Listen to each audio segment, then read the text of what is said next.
Good evening, my young friend. I welcome you to the pages of our fascinating YouTube almanac. Don't be shy. Move a little closer to your YouTube receiver or RooTube receiver, wherever you're watching this episode now. Today, it's dedicated to your bellies. Imagine your disappointment when you were losing weight. Losing weight, getting rid of your belly, but as you look down, it keeps sticking out treacherously. That's your belly, just like that. But you would like to have it like this. What's the reason? As soon as you relax, it immediately starts to stick out. It seems like there's no fat. It even looks like the abs are already showing through the skin here, but still, the belly sticks out forward. It's a paradox, I agree. The reason, look, is this. First, you need to do this kind of test to understand. Look, the reason is in the breathing, among other things. One of the important reasons is the involvement of the abdomen. It's incorrect involvement in breathing. And now look at the test. Take your right hand and place it on the upper part of your stomach, almost under the ribs, so that it's above your navel. And place your left hand so that it's below your navel. Right hand above, left hand below. And now take a breath and see which of your hands moves more. Or maybe both. Maybe just one. Maybe the other. Write in the comments which of your hands moves more. Well, not the hand. The lower part of your abdomen moves more, or the upper part of your abdomen moves more when you inhale. So, write this in the comments. Let's see. Now, the next test. So, that was about the abdomen, to find out where you have more movement, in the lower part or the upper part of the abdomen. The next test is about the chest. Put it right here, and also put it on the upper part of your abdomen. And now, take a breath as well and see what works more. The chest, where it moves during inhalation. There's movement here. There's movement here. And lastly, you're already tired of breathing, I can see that, so just wait a little bit. For the last one, put your hand below your navel. Your right hand on your chest, your left hand on the lower part of your abdomen, below the navel, and now take a breath in and out about 5 times. Do it freely, just as usual. And now, try to repeat the same thing while sitting. Sit, however, is comfortable for you. You can either lean back if you want, or not, and repeat the same thing. So, the first one is for the lower part of the abdomen. For the upper part, look, actually, let's do it this way. Well, basically, sit the way you usually sit most of the time, and then also put your hand on your chest and your abdomen. See if there's a difference, check it as well, note it, and write your result in the comments. And until you've done it, watching is forbidden. Next, do it quickly and write down your result. That's it. Whoever has done it, keep watching. Whoever hasn't, turn off the video, leave, unsubscribe from the channel, and never come back here. I remember everyone. Watch. You'll find out the answer and what was correct in the next video. No, in this one, but later. Here is our abdomen. Here is your navel. And right here in the back is the quadratus lumborum muscle. The quadratus lumborum muscle spreads its fibers, which are oriented in 3 directions. Some fibers go from this iliac crest to the 12th rib, right here. Others go from the transverse processes. This part, the dark area, extends from the lumbar vertebrae's transverse processes to the crest. In general, the lower attachment is always at the iliac crest, but the upper attachment varies, and the lower one too. I said it wrong. So, in these 2 cases, from the 12th rib to the iliac bone, and from the transverse processes to the iliac crest. And the third direction of fibers is from the transverse processes to the 12th rib. It has 3 directions of fibers, so it can participate in 3 movements. In which ones? In forward bending, 2 muscles work together. Here is a straight bend back and forth, mainly using these straight fibers. During rotations, when we turn, they also work simultaneously. Both are activated. Some work on one side, others on the other side. It depends on the angle. And these 3 directions of fibers, between which adhesions and fibrosis often appear as well. That's why the muscle tends to shorten, it gets shorter. The first reason is a problem within the muscle itself, an overload of this muscle. Why does it occur? Could it be because of a weakness in the gluteal muscle? What do you think? It could, that's correct. What else could cause it? Why is the pelvis positioned like this? Because of the shortening of the iliopsoas muscle, that could also be the reason. But now, our task is to teach this muscle to participate in breathing. One of the main reasons for the shortening of this muscle, even if you don't walk, don't do anything, don't use your glutes, don't use your iliopsoas muscle, you sit, your muscles still work during breathing. When we take a deep breath through the nose, inhaling fresh autumn September air, it enters our lungs. And for the lungs to expand, our diaphragm needs to move down here. For it to move downward, it needs space. And here is one of the options. This is when we inhale using the abdomen, expansion occurs, and the pressure inside the abdominal cavity increases. Because our rectus abdominis muscle relaxes and moves forward, our abdomen protrudes a little. At the same time, to make this easier, the pelvis adjusts to this movement and takes on this position. You also need to keep in mind that during movement, it turns out you also breathe. That is, you walk. If you have noticed, pay attention next time you breathe. When you sit, you also don't stop breathing. You breathe all the time. Breathe, breathe, consuming oxygen, exhaling carbon dioxide, spoiling the atmosphere. Well, not really spoiling it. You give plants the opportunity to turn carbon dioxide back into oxygen.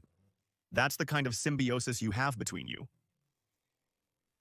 But at the same time, this quadratus lumborum muscle has stopped participating in your breathing. During inhalation, it has stopped moving for you. Because this 12th rib, here it is right here, it remains immobile. You stopped using your 12th rib during inhalation. That's disrespect to the 12th rib. After all, it was from this rib that the first woman appeared in the world. Her name was Eve. One rib was used. It seems there was another woman before Eve. She, I think, was made of the right rib. Someone from the right, someone from the left. One of them was the first.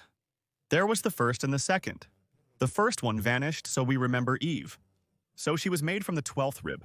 That's the importance of the 12th rib, to which the iliopsoas muscle is attached. In theory, men shouldn't have it. When I was a child and heard this story, I thought that men shouldn't have a 12th rib. That is, you could distinguish a woman's skeleton from a man's by the fact that women have 12 pairs of ribs, and men should have 11. After all, we sacrificed. Our ancestor Adam sacrificed his 12th rib. But, paradoxically, the 12th rib is also present in men. Therefore, the quadratus lumborum muscle is also attached to the same place. Therefore, we should use it as well. So, you should respect the 12th rib. You should use it during inhalation. How do you do that? I can already see the question in your eyes. I will show you now. Now, the answer to your test. Who turned out to be right? So, what was the correct way to breathe? With the lower part of the abdomen, the upper part of the abdomen, or the chest? All three movements you did are incorrect. But the worst is when the lower part of the abdomen moves more. This part right here, below the navel. These people have their pelvis turned out to the maximum, turned forward like this, and their quadratus lumborum muscle is maximally tense. They usually have lower back pain. The second option is when the upper part of the abdomen moves excessively, right here. Like this kind of movement happens, like this. This is not a very good option, but it's better than the first one. In this case, when this part of the abdomen moves, here, the quadratus lumborum muscle is not shortened, but there is a slight limitation in the mobility of the 12th rib. It doesn't allow it to make a full movement during inhalation. Again, it's a spasm of the quadratus lumborum muscle, but not as strong. And the third option is that this movement happens more in the chest, right here. This is the option where the accessory respiratory muscles have taken on the load, including even the scalene muscles, which move our ribs excessively, these upper ones right here. But at the same time, the abdominal muscles are so strong that they don't allow the pelvis to rotate. What's the downside? In this case, our minor pectoral muscles and neck muscles will be overloaded. Here, various problems with the neck and the thoracic spine are possible. There can be excessive mobility there. And now, well, that is, if there is no movement in one place, somewhere else it will be compensated. That's how our bodies are designed. And now look, what can be done to restore mobility to the 12th rib? Here it is, right here.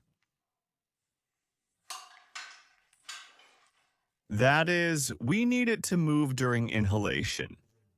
That is, we need to create conditions where the abdomen doesn't stick out forward and the chest doesn't stick out forward either.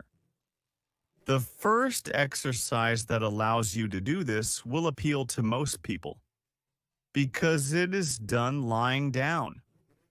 You can use a roller or just any pillow. And you need to lie down on this pillow with the lower part of your ribs, with this part right here. Here you just lie on your abdomen and put it right here. Not directly on your abdomen, but a little higher, so that it presses your ribs a bit, these lower ones. For what purpose? So that these ribs are fixed during inhalation? If we fix these rib arches here, and the 12th rib, you see, it kind of stands apart from all the others. It's sort of special. And so you lie down on your abdomen, specifically on the lower part of your ribs. The pillow should be soft. So you lie on your abdomen. In this position, in a way it's comfortable for you. You can keep your head straight or turn it to the right or left. The position of your arms doesn't really matter here either. You can place them however you like, wherever your arms feel comfortable. And here you need to completely relax. So you are lying down, your head is resting. Here, if the pillow is too high, you may feel a slight tension in your lower back. Because this very position causes stretching of the quadratus lumborum muscle. When you start breathing now, the stretch may become even stronger. So if your quadratus lumborum muscle is very short, you will feel a strong tension. Use a lower pillow. So here you are lying down, and now you take a breath in, and then you breathe out. Inhale and exhale. You can even put your arms here, or you can keep them along your body, and your task is just to lie like this. This part, you see, it kind of starts to inflate during inhalation. Move. Inhale, exhale, inhale, exhale. And just like that, relaxed, you just need to lie down and breathe. For starters, for 2 minutes. After that, stand up, check if everything is okay, if you don't feel any pain. If everything is fine, you can gradually increase this exercise to 5 minutes. For some people, sometimes during this exercise, you might feel a kind of click here in your lower back. That's normal. It's just the release of functional blocks. The joints between the vertebrae are being relieved, your pelvis is rotated, and it takes the correct position. Because the quadratus lumborum muscle relaxes, and for many people, for the first time in many years, it finally starts to engage correctly during inhalation. It starts to relax, and your 12th rib begins to move. So, what is the mechanism? Because we have blocked the movement here, we are limiting the movement in this area, so the movement occurs more here. That's the kind of mathematics it is, advanced physics. That's how it all works. The biomechanics of human body movements. And the second exercise is already more difficult because you have to do it standing up. Not everyone will be able to stand up right now, put down their spoon, fork, or plate. But whoever can, come with me. Here, for this exercise, you'll need a wall and a roller like this. The size doesn't matter right now. But now, pay attention. Even after doing the first exercise, after you stand up on your feet, you may notice that your pelvis seems to have changed position. It has turned a little. Because even if you tried just once, your 12th rib has at least moved a little bit. It won't be possible to be stopped anymore. Once it starts moving, you'll be surprised. Now, in order to stop breathing with the lower part of your abdomen, what do? We place this roller right here. We put it on the lower part of the abdomen, under the navel, and its other part, the opposite one, against the wall. And in this position, what do you do now? So, it puts a little pressure on your abdomen, and now you take a breath in and exhale, then inhale and exhale again. And here, you'll need to tilt your pelvis a little so that you can breathe properly. Here you have the pubic bone. It's located right here in this spot. And you can use your pubic bone to press a little against this roller. It's like you're supporting it specifically with your pubic bone. You place it on your abdomen, and the lower part of the roller is pressing against the pubic area. Here, that's how you position it. Look, that is not completely on your abdomen, but so that the lower part of the roller gently presses against this little bone slightly, not too hard. And you don't need a lot of pressure here. That is, you don't shift your whole weight forward. Your task is simply to place this roller between yourself and the wall and kind of hold it in this position. And your pelvis will tilt a little bit like this. You put the roller here and now take a breath in and out. And your task is to inhale into this part. That is, inhale as if it's happening in this area. That is, to relax this part of your back as much as possible during the inhale, right here. Here, right above the iliac bone. This part of your back needs to relax right now as you inhale. And try to inhale right there. Basically, inflate this part as you breathe in. And exhale, inhale, and exhale. Do about 10 of these movements to start with at least. Now, the second position. You place the roller higher above your navel and repeat the same thing.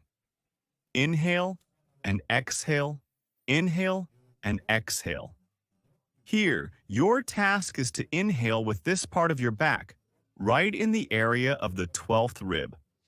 Look again. So, when we place the roller here in the lower part and press a little against the pubic bone, we try to inhale and relax this lower part of the back. And when we place the roller right here, and here too, we don't place it directly on the stomach, but a little on the ribs so that they are fixed in place.